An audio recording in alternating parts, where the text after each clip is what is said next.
Entonces, a continuación, expondrá el doctor Francisco Sánchez Delgado, que es investigador titular, como decía al principio, del IEO, y expondrá sobre el tema de las áreas marinas protegidas como herramientas de gestión de ecosistemas sostenibles. Sí, vamos a cambiar el paso.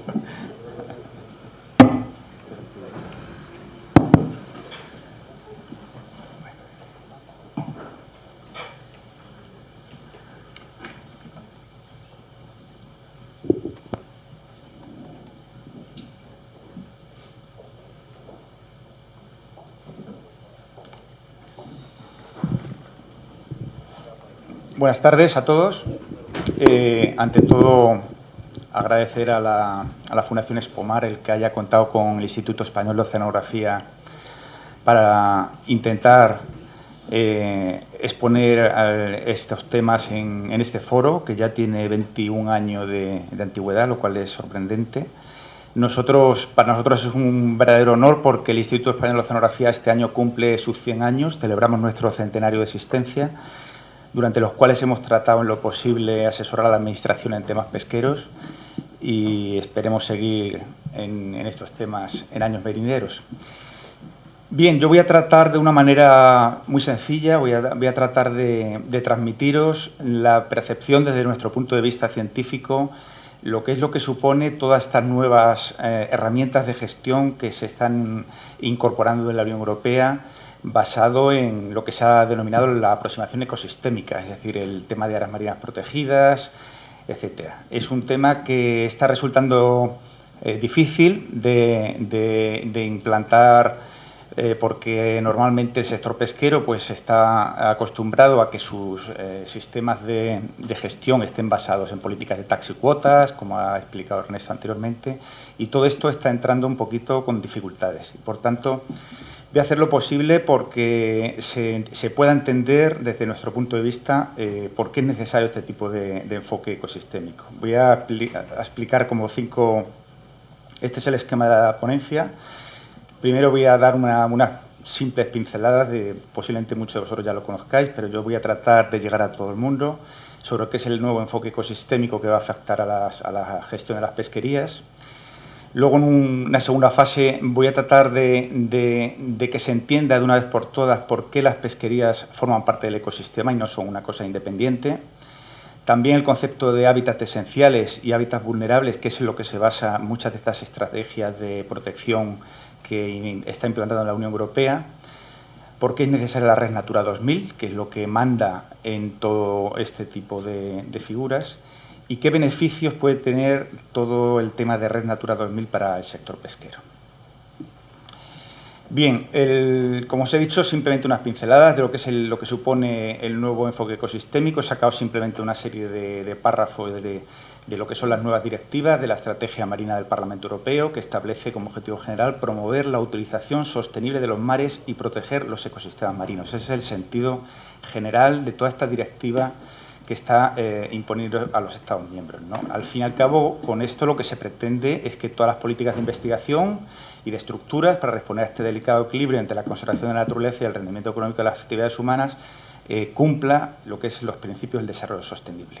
Otra cosa importante de todas estas nuevas sistemas de gestión es tener en cuenta los ecosistemas regionales. Como todo el mundo sabe, muchas políticas de gestión que se han utilizado a nivel global, a nivel europeo, pues el no haber contemplado y pretender aplicar las mismas normativas para Noruega que para Galicia, pues a veces no han dado buenos resultados y por lo tanto se solicita que cada Estado miembro tenga en cuenta y defina cuál es cómo es su ecosistema particular y regional y que pueda afectar este tipo de normativas. Y por último, ya entrando un poco en el tema que me corresponde exponer en esta charla, la creación de figuras de protección en el contexto de la Red Natura 2000, que afecta tanto al tema marino como a terrestre, o que es Red Natura 2000, que en sentido amplio lo que pretende es crear una red de protección tanto en el medio marino como el terrestre de zonas protegidas que definan los principales ecosistemas. En el tema marino pues hay muchas figuras que están surgiendo y que tarde o temprano tendremos que asumir qué supone cada una, como es el tema de áreas marinas protegidas, lugares de importancia comunitaria, zonas de especial conservación, etcétera, cada una de ellas con sus correspondientes medidas. Por ejemplo, LEACS, pues realmente lo único que dice es que son unas zonas que tienen ecosistemas relevantes para la Unión Europea, etcétera, pero no tienen ninguna medida de gestión. Si se establece medida de gestión, ya sería una CEX, etcétera. Pues todo este tipo de jergas asociadas a este tipo de aproximaciones ecosistémicas, pues tendremos que, poquito a poco, tanto el Ministerio, el organismo gestor, como el sector pesquero, como los científicos, por ir poco a poco adaptándonos y conociendo qué significa esto. España, con bastante retraso, ha iniciado la creación de su red de LEACS y de CEX, que es un obligado cumplimiento, como cualquier Estado de la Unión Europea.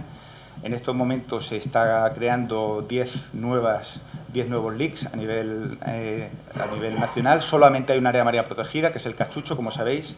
Y lo que es importante, y lo repetiré posiblemente más de una vez a lo largo de esta presentación, es que todo este tipo de gestión que se hará en los próximos años, lo que queda muy claro que es una gestión que va a ser muy participativa. Es decir, los sectores afectados, entre ellos el sector pesquero, son muy necesarios su participación para establecer durante esos próximos 6 años todas estas redes de protección. Bien, me vais a perdonar, no me queda más remedio que intentar explicar de una manera lo más didáctica posible, lo más clara, cuál es el papel que ocupan las pesquerías dentro del ecosistema para que se entienda por qué es necesario contemplar en los nuevos mecanismos de gestión lo que es la aproximación ecosistémica, ¿no?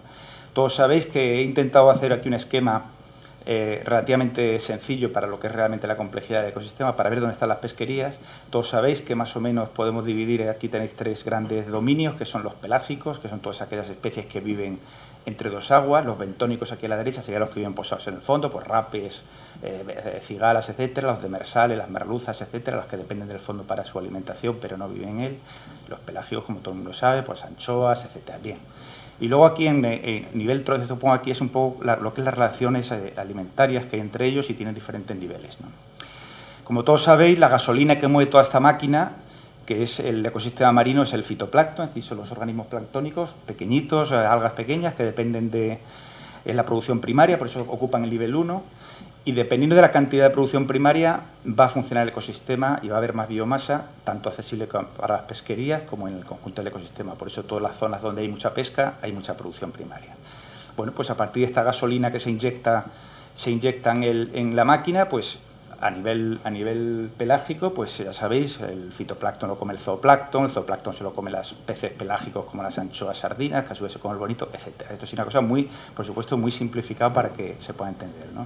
Esto es mucho más complicado, hay muchas más especies en toda la parte pelágica, como las caballas, los chicharros, calamares, etcétera, y entre ellos hay una serie de relaciones predador-presa, con lo cual todo este sistema va funcionando de tal forma que se va perdiendo energía conforme va subiendo y al final pues se necesitan, para una tonelada de bonito, se necesitan 1000 toneladas de fitoplancton, si no, no habría bonito, ¿no? Es decir, lo que quiero un poco transmitiros es que todo está muy interrelacionado a nivel alimenticio y a nivel energético, ¿no? Es decir, que se va perdiendo como un 10% en cada paso y así sucesivamente. Parte de este fitoplancton cae al fondo, forma lo que se denomina la nieve marina, que son fitoplancton que se muere, lo que son las deyecciones de los peces, etcétera, y eso alimenta a lo que se llama el dominio demersal. Toda esta nieve, que es materia orgánica, pues existe un plancton próximo al fondo, que se lo comen pequeños peces demersales como la faneca, el lirio, etcétera, y al final la merluza, que sería el predador apical del dominio demersal.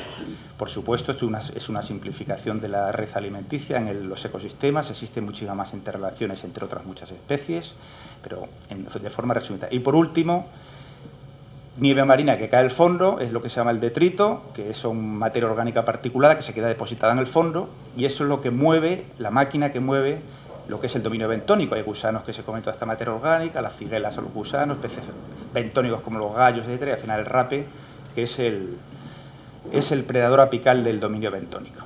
Por supuesto que esto es una cosa muy simple. Nosotros trabajamos con modelos de este tipo, de luego mucho más complicados, va todo cuantificado para ver qué efectos tiene cualquier tipo de gestión. Bien. ¿Por qué he llegado un poco a este esquema que se basa en una simplificación? Para ver un poco cuál es el papel de las pesquerías en el ecosistema. Las pesquerías, lógicamente, actúan en los sucesivos dominios y las pesquerías, al fin y al cabo, en el ecosistema funcionan como depredadores que tienen sus propias presas. El cebo vivo, la cacea, se alimenta, por decirlo de una forma, de bonito, por eso tiene un nivel trófico alto, está ahí arriba, cerca de 4,5. Dentro del dominio pelágico también está el cerco, es decir, el cerco como pesca anchoas, sardinas, chicharros, etcétera. Las líneas rojas serían sus capturas, se encuentra a un nivel más bajo, pero en el nivel trófico más bajo, pero siempre en el dominio pelágico. En el dominio demersal, pues tenemos el palangre, es un arte selectivo, coge merluza, coge grandes peces de demersales, etcétera, y se encuentra a esos niveles. El arrastre es un sistema menos selectivo, trabaja, como todos sabéis, el arrastre principalmente trabaja en el fondo, se encuentra en el dominio bentónico, coge rayas, coge rapes, coge gallos, etcétera. Y se encuentra a esos niveles, y el enmalle pues también funciona bien. Esto sería un poco el esquema de cómo está metido dentro del ecosistema la pesquería, y únicamente lo que quiero traer, bueno, aparte de eso, como bien ha hablado Ernesto, el tema de los descartes. Las pesquerías, aparte de actuar como predadores apicales en los ecosistemas marinos, producen descartes. Y estos descartes caen al fondo, parte de ellos se los comen las gaviotas en superficie, pero parte de ellos alimentan a otros organismos del ecosistema, como puede ser el cangrejo ermitaño. Nosotros hemos hecho muchos estudios del tema de los descartes y hemos visto que hay muchas especies que se benefician de ello, como por ejemplo las pintarrojas, los aligotes, los cucos, los ermitaños, etcétera. Aprovechan estos descartes que, según nuestros datos, hay más de 2 toneladas de descarte por kilómetro cuadrado en el mar Cantábrico, por ejemplo. Bueno, esto sería un poco, a nivel general, una imagen muy simplificada de cómo funciona el ecosistema, y lo único que quiero transmitiros es que todo es como una gran telaraña, la cual, en el momento que tiras de uno de estos hilos, estás afectando al resto. Es decir, lo que quiero transmitir es que las pesquerías realmente no son independientes del ecosistema, sino que forman parte de él. Y el ecosistema del mar Cantábrico es así porque está la pesca. Es decir, los únicos ecosistemas donde la pesca no tiene influencia sobre ellos es en la Antártida o en sitios pristinos donde no hay la pesca. Eso sería una foto de un momento. Y luego, ¿cómo se controlan estos ecosistemas y qué es lo que hace que, ya que sabemos que hay una serie de grandes grupos, que son los predadores, los planctones, etc., pues hay muchos fenómenos, algunos son ambientales o catástrofes producidas por ejemplo, temas de vertidos que pueden actuar sobre la parte de abajo de los ecosistemas. Aquí con esta flecha roja lo que trato de ver es cómo baja el fitoplancton, y eso actúa en cadena y actúa sobre todo el resto del ecosistema. ¿Cómo actúa la pesca? La pesca actúa desde arriba hacia abajo, es decir, la pesca normalmente actúa sobre los niveles superiores de la red trófica del ecosistema, y si la pesca hace que disminuyan la cantidad de estos predadores, pues van a aumentar los que están por debajo de ellos, porque ya no depredan sobre ellos, otros bajan, otros, etcétera. Y así sucesivamente. Por ejemplo, puede darse caso que de determinadas especies, este es el caso de la anchoa que se encuentra en estos niveles intermedios, y por alguna razón, ya sea por pesca o porque la propia población disminuye, pues va a perjudicar a los que tiene por encima, porque tienen necesidad de presa si no la hay, y beneficiar a los que están por abajo. El ecosistema trata un poco de llegar a una situación de equilibrio con todo este tipo de mecanismos de control, y es un poco lo que gobierna todo lo que es esta pesquería. La conclusión de esta primera parte que quería que tuvierais en cuenta es que, más que nada porque todas estas nuevas propuestas que se hacen, normalmente el sector pesquero siempre dice, bueno, es que estas propuestas parecen que quieren proteger a los corales y a las esponjas y van a exterminar a los pescadores. No, los pescadores forman parte del ecosistema, y las propuestas de mantener el ecosistema con una cierta estructura y funcionamiento los beneficia. ¿Por qué? Porque las pesquerías forman parte de este ecosistema, lo controlan, dependen de él, y un ecosistema marino con todos sus componentes en equilibrio es la única garantía de sostenibilidad de las pesquerías. Hay que tener muy claro, para poder aceptar todo este tipo de medidas, hay que tener en cuenta que la pesca forma parte del ecosistema y no se la desprecia, ¿no? El siguiente concepto que quería tratar aquí es lo que son los hábitats esenciales y lo que son los hábitats vulnerables, que es en los que se basa todo el tema de zonificación que se aplica sobre las áreas marinas protegidas. Y, como todo el mundo sabe, el hábitat constituye el entorno donde se desarrollan las especies, y, por lo tanto, es lógico que la protección de los hábitats es un prerequisito para proteger a las propias especies, es decir, es la casa donde viven, ¿no? Y, por supuesto, para el propio sostenimiento de pesquería. La tan traída sistema de gestión de taxicuotas, que se sigue aplicando y que todos sufrimos, vemos que tiene muchos problemas. Simplemente habiendo escuchado a Ernesto, todos vemos que es de muy difícil aplicación, porque realmente el problema de taxicuotas es que se basa en una hipótesis de trabajo que es falsa.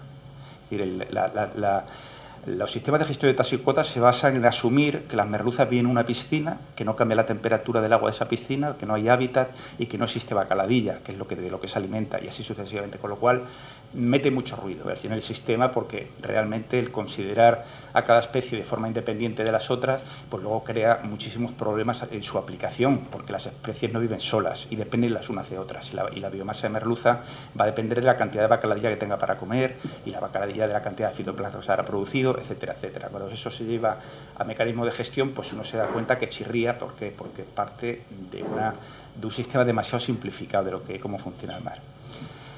Por eso se están intentando meter poco a poco todo este tipo de sistemas de gestión. ¿Cómo afectamos el ser humano? ¿Cómo podemos afectar a los hábitats? Pues en los hábitats pelágicos es difícil que el ser humano tenga posibilidades de modificarlos. Normalmente se ven afectados por condiciones medioambientales o por grandes catástrofes de contaminación, vertidos, etcétera. Sin embargo, los dominios bentónicos, es decir, los fondos, sí que se pueden ver afectados por las actividades humanas. Y en este sentido, pues, y a nivel muy amplio, hay lo que se denomina los hábitats esenciales, que son esos que son necesarios para una población. Todo el mundo conoce, por ejemplo, las nurseries de las merluzas, donde se concentran los juveniles, pues son hábitats esenciales. ¿Por qué? Porque si no se conservan, la población de merluza no seguiría adelante, porque lo necesita en alguna etapa de su vida. Para proteger los hábitats esenciales ya existen políticas de gestión basadas en las pesquerías, ¿no? Por ejemplo, todas estas políticas basadas en vedas espaciotemporales, de los arrastreros, en zonas de juveniles, pues sí que protegerían de alguna forma los hábitats esenciales. Y más recientemente, la Unión Europea lo que establece es la necesidad de proteger los hábitats vulnerables. Son aquellos que presentan estructura frágil, es decir, que tienen estructuras de origen biológico, de un cierto porte, y o no de origen biológico, pueden ser de origen geológico, pero entonces ellos sí que se pueden ver afectados por determinadas prácticas pesqueras. Para ello existe una directiva de hábitat de la Unión Europea de obligado cumplimiento, donde se establecen qué se consideran hábitats vulnerables. Por tanto, es evidente que para el tema de la gestión ecosistémica es muy importante disponer de un inventario no solamente de las especies, sino también de los hábitats que ocupan. Voy a poner un ejemplo que conocéis todos, el tema de la merluza, que es una de las especies objetivos aquí en el Cantábrico, ¿no? Pues esto es una zona, os he puesto el ejemplo de Cabo de Peñas, aquí tenéis toda la zona del Cañón de Avilés, etcétera, y aquí pues es una zona donde existen hábitats esenciales para las merluzas. En la cabecera de los cañones, aquí tenéis la cabecera del Cañón de Avilés, el Cañón del Corviro, el Cañón de la Gaviera. Pues todos sabéis que en los meses de febrero a abril se concentran los adultos de la merluza, que estas son fotografías hechas aquí en los fondos de Calafrío, para efectuar la freza. La merluza es una especie solitaria y normalmente depredadora, que en la época de freza no le queda nada. Bueno, pues estos son hábitats esenciales que de alguna forma habría que intentar, en estos momentos no están protegidos, pues las concentraciones de reproductores en estas épocas del año intentar mantenerlas para garantizar lo que viene a continuación, que son las zonas de reclutamiento, es decir, los juveniles de merluza que abandonan la fase pelágica y se van al fondo, pues aquí, por ejemplo, la zona de frente a Gijón, lo que son la zona de la carretera y el callejón, pues en septiembre y noviembre aparecen todos los juveniles estos pequeñitos, los pitillos, las cariocas, las merluzas, aparecen en esta zona. Aquí, por suerte, ya existen unas medidas de gestión, que son las vedas espaciotemporales, en donde a la única modalidad de pesca, que es el arrastre, que puede actuar sobre estos juveniles, pues se les impide trabajar en los meses de invierno. Y esto, por ejemplo, tiene muchas consecuencias para las pesquerías, ¿no? Intentar mantener, por ejemplo, estos hábitats. ¿Y luego qué son los hábitats vulnerables? Pues según las directivas de hábitat, por ejemplo, en el Cantábrico existe lo que se llama el 1170, que son los arrecifes. ¿Qué se consideran arrecifes? Pues son todo ese tipo de fondos, normalmente de fondos de roca, en donde aparecen especies de un cierto porte, es decir, corales blancos, esponjas, etcétera, que crecen sobre el fondo, son muy vulnerables, son de crecimiento muy lento y que se consideran necesarios para mantener la estructura del ecosistema, aparte ya de otros temas importantes como el tema del secuestro de carbono, para el cambio climático, etcétera, ¿no? Esto es el aspecto que tiene aquí, por ejemplo, la zona del Cantábrico, donde estamos ahora, el aspecto que tienen estos hábitats. ¿En dónde se dan estos hábitats? Para que todo el mundo esté tranquilo con todas estas políticas nuevas. Estos hábitats hay que tener en cuenta que son los urogallos, los linces, las águilas imperiales del mar. Es decir, hoy nadie discute ni duda de que haya que proteger a los osos o a los urogallos. Pues igual va a ser en el mar. En el mar hay una serie de especies y de hábitat que es de obligado, que están protegidas. Por lo tanto, el que infrinja la ley pues tendrá sus repercusiones, ¿no?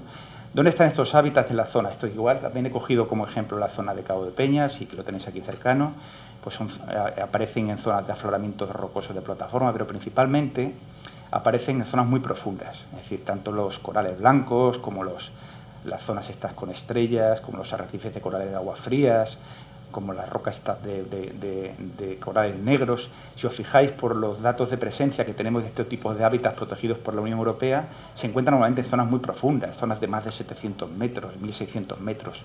Realmente, en el momento que, si en algún momento hay que hacer una zonificación para proteger estos hábitats, las repercusiones que pueda tener sobre el sector pesquero van a ser mínimas, porque hay muy pocas flotas que trabajan en esas profundidades. Por supuesto que puede haber alguna pesquería en un momento determinado de rascos dirigidos al rape o pesquerías de palangre dirigidos a faro, pero bueno, como es la localización de estos hábitats es muy concreta y muy pequeña, realmente los porcentajes de ocupación que pueden afectar en ese aspecto hay que estar tranquilos. Aparte que nunca en estos momentos no existe ningún tipo de todavía medidas. Tenemos 6 años entre todos para ir identificando, sobre todo, lo más importante es saber dónde puede haber un problema de competencia por el espacio entre la necesidad de la protección y las necesidades de las actividades extractivas.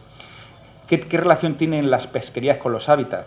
Pues yo aquí os he puesto un ejemplo con datos sacados a partir del esfuerzo pesquero mediante las VMS, las cajas azules, de este periodo, del 2002 al 2010, en los cuales hemos separado los datos simplemente teniendo en cuenta que el barco esté trabajando a partir de unos criterios de velocidad, etcétera, y separándolo por las diferentes modalidades de pesca, ¿no? Por ejemplo, este es cómo trabaja en la zona aquí de Avilés y Gijón el arrastre con puertas, y vemos que se concentra aquí en los cantiles, en el borde de las plataformas, bordea los cañones submarinos, bordea lógicamente las zonas de piedra, que son estas grises que hay por aquí, porque lógicamente no puede trabajar en esas zonas.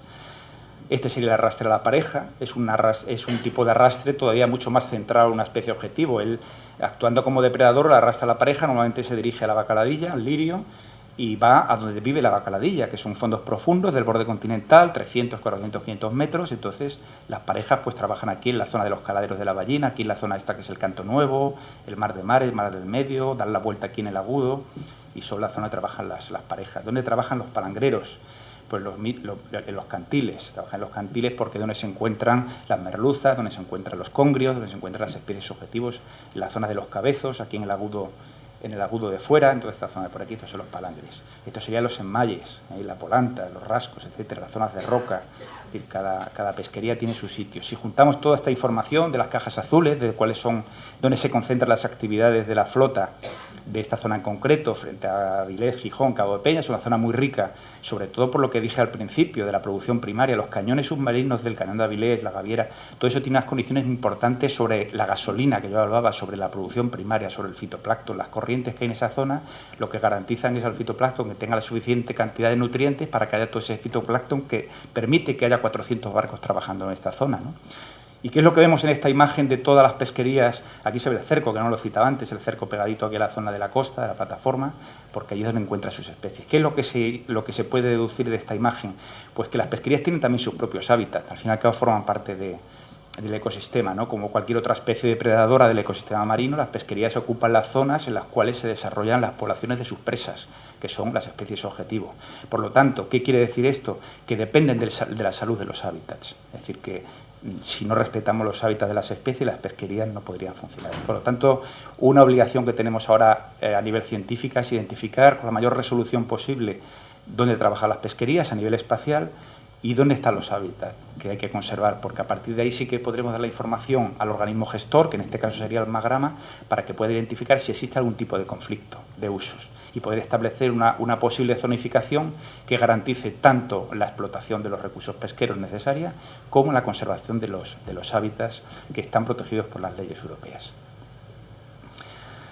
Como resumen un poco de todo lo que os he contado y de que más o menos ya tenemos una idea clara de la necesidad de que se contemplen en las estrategias de gestión lo que es el ecosistema, pues yo voy a poner aquí un ejemplo también muy simplificado de lo que ha ocurrido en las últimas décadas en el mar Cantábrico con respecto a cómo eran la década de los 70, de los 80, pues realmente podíamos decir que el ecosistema del mar Cantábrico era un ecosistema relativamente bien estructurado. Teníamos un contingente importante de predadores, de peces planctófagos, de zooplancton, de hábitat biológicos, etcétera, que era una biomasa repartida en un ecosistema bien estructurado. ¿Dónde estaba la pesca? La pesca trabajaba en toda esta sección del ecosistema, que veis aquí de color azul, es decir, tenían en sus capturas, tenían merluzas, tenían rapes, tenían bonitos, proporcionalmente también tenían caballas, anchoas, sardinas, etcétera. Es decir, que estaba como muy repartida y obtenía beneficios repartiendo sus capturas proporcionalmente en toda una sección bastante amplia del ecosistema. Es decir,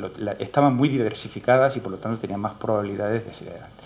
En los años 90, como todo el mundo bien sabe, pues sí, hubo importantes innovaciones tecnológicas aplicadas a las pesquerías. Aparece el GPS, los barcos ya saben dónde están con precisión, pueden acercarse mucho más a las rocas, los arrastreros, los que pescaban en unas zonas concretas y en pozos podían ir al día siguiente al mismo sitio, los palangreros que antiguamente echaban 3.000 anzuelos, pues las maquinillas les permitirían echar 10.000, con las redes lo mismo, es decir, que aumentaron bastante su capacidad pesquera en cuanto a la capacidad tecnológica que tenían los barcos. Teniendo en cuenta que además las apetencias del consumidor normalmente siempre han sido mayoritariamente hacia los predadores, es decir, hacia las merluzas y hacia los rapes antes que hacia las sardinas o los chicharros, pues lógicamente las pesquerías tendieron a pescar más predadores. Y entonces aquí un poco trato de representar esto. Veis que bajaron la biomasa de todos los predadores, de las merluzas, rapes, etcétera, y la pesquería se empezó a concentrar cada vez más en estas últimas décadas en especies planctófagas, es decir, las especies que comen plancton. Es decir, caballas, anchoas, sardinas, etcétera, porque es donde hay una gran biomasa y donde les permite sacar unos ciertos rendimientos, menos precio, pero más kilos. Entonces compensan un poco la falta de especies de más alto precio. Y por otro lado, también las pesquerías les permitían entrar en zonas profundas, donde había hábitat vulnerables, con lo cual todos estos hábitats que estaban relativamente bien conservados, pues empezaron a sufrir las consecuencias, ¿no? Y entonces veis cómo todo esto azul, que es donde está el papel de la pesquería dentro del ecosistema, pues va poquito a poco bajando. Eso sería la situación actual, es decir, esta sería donde está trabajando la pesquería. Yo no quiero ser agorero, lógicamente, y no creo que lleguemos a estos extremos, pero las tendencias que dicen que ocurriría si en un momento determinado colapsan las especies planctófagas sería que tendríamos hacia un mar lleno de medusas. Eso realmente no creo que vaya a ocurrir nunca, pero la verdad es que lo que se está observando en los últimos tiempos es evidente que estamos llegando a una situación en donde las pesquerías están dependiendo en exceso de especies comedoras de plancton, de sardas, de verdeles, etcétera, y realmente hay grandes cantidades de estas especies y, por lo tanto, algo de razón tienen estas predicciones, con lo cual puede darse el caso de que si en un momento determinado colapsan estas poblaciones de estas especies planctófagas, se produciría lo que no queremos que ocurra, que son estas son las que controlan, al fin y al cabo, los peces planctófagos son los que controlan las plagas de medusas y todo esto, con lo cual esperemos nunca llegar a esta situación, porque yo realmente prefiero alimentarme de una buena merluza, como hemos comido hoy, que alimentarme de la nueva cocina basada en las medusas, ¿no? Por lo tanto, al fin y al cabo, lo que tenemos que intentar es volver al origen, es decir, intentar llevar el ecosistema y las pesquerías a la situación anterior, es decir, repartir, que las pesquerías puedan trabajar sin problemas en un ecosistema bien estructurado y que puedan repartir sus capturas y sus beneficios en toda un mayor número de niveles tróficos dentro del ecosistema y no basarse casi exclusivamente en conseguir grandes cantidades de peces planctófagos a muy bajo precio. Entonces eso es un poco lo que pretende todas estas intenciones de aplicar la aproximación ecosistémica basada en Renatura 2000 y en áreas marinas protegidas, ¿no? Y ya para acabar y no daros más la lata con esto, es qué efectos, aunque parte lo hemos expresado, qué beneficios puede tener este tipo de medidas de gestión sobre las especies comerciales. Pues es evidente, y hay ya muchísimos estudios y estamos empezando con ello, que lógicamente hay un incremento de biomasa de las especies explotadas o vulnerables. En muchos casos hay recuperación de las estructuras de las edades de las poblaciones, sobre todo el aumento del potencial reproductor. Aquí ya hay casos muy evidentes que se están dando. Por ejemplo, me comentaban el otro día los pescadores de San Vicente de la Barquera que después de muchísimos años sin coger besugo, en estos momentos están empezando a coger besugo y no querían ni oír hablar de que se pudiera abrir en algún momento determinado el cachucho, que fue una zona donde venían los besugos procedentes de Escocia y de Irlanda, venían al cachucho a reproducirse en invierno principalmente, pero claro, llegó un momento que se acabó con el potencial reproductor de la especie, con una cantidad de barcos tremendo actuando sobre el besugo y se vino abajo. Por ejemplo, son casos típicos. La presencia de ejemplares reproductores en áreas marinas protegidas, otra consecuencia importante que tiene es la exportación de huevos y larvas de reclutas hacia las zonas de no reserva, con lo cual las flotas se aprovechan de toda esa exportación de las fases juveniles de las especies de interés comercial. Por supuesto, exportación de adultos. Esto está muy demostrado en zonas donde se han implantado áreas marinas protegidas. Los adultos llegan a un momento de las especies comerciales que no compiten demasiado entre ellos mismos por un problema de competencia y dejan las zonas de reserva y entonces la flota se aprovecha y aumenta sus rendimientos en las zonas adyacentes a las reservas. Está probado en muchísimos países que esto está funcionando así. También aumenta la talla de flota. Es decir, que hay toda una serie de consecuencias importantes. Nosotros este año hemos empezado a hacer unos estudios sobre lo que está ocurriendo en la única área marina protegida que existe ahora mismo, que es el cachucho. Esto es una imagen donde, con diferentes colores sobre la batimetría del cachucho, se ve todas las especies que se encuentran protegidas por diferentes medidas de protección, tanto de la Unión Europea como convenio OSPAR, etcétera, y la zona de reserva.